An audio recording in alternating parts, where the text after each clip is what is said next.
Hello, Candice Sanderson, author of The Reluctant Messenger. I'm doing an oracle card reading today from the Mystical Shaman, Alberto Villoldo, Colette Barron-Reed, and Marcela Lobos. I had a few questions from people had written in, and one of the topics that several people seemed to ask about was relationships, communication with relationships. So I thought for the oracle reading today, I would ask, what information do we need in order to improve our relationships? Whether it's a relationship with a child, with a spouse, with people that you work with, friends, what kind of information, what kind of path do we need to take in order to improve those relationships? So I've gotten these cards shuffled, and I really do like starting off any kind of oracle card reading with an intention or some kind of a question, because that just kind of gives energy in order for us to get the right kind of answer.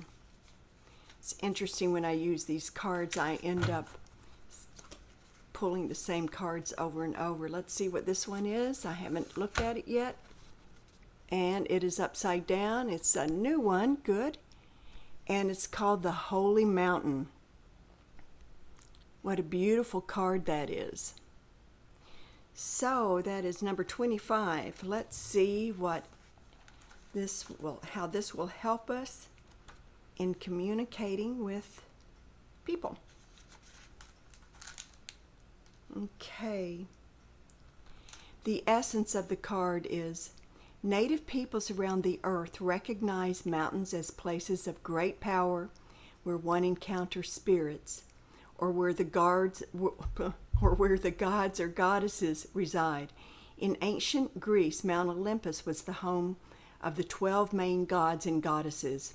In Tibet, pilgrims circumambulate Mount Kailash to bring prosperity. In Peru, pilgrims climb the ice-capped Mount Asangate to receive starlight and bring fire to the earth.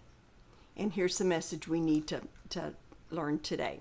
The Holy Mountain invites you to go on a sacred pilgrimage to acquire vision and perspective. First, you must accept the present situation as an opportunity to discover higher understanding. Find a sacred altar where others who came before you have prayed and found wisdom. Make your offering there. Make a commitment to walk with courage, love, and compassion until you see with clarity the perfection of all. And what I'm getting from this is there is always a higher perspective.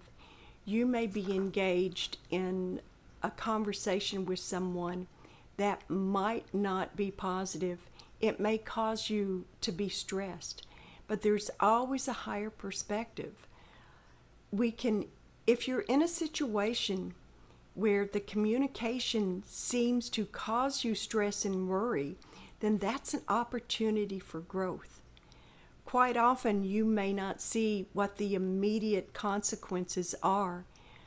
It's kind of like if you're driving at night and you have your headlights on and you can only see a few feet in front of you. You don't know what's further up the road. You might have, your car might stop.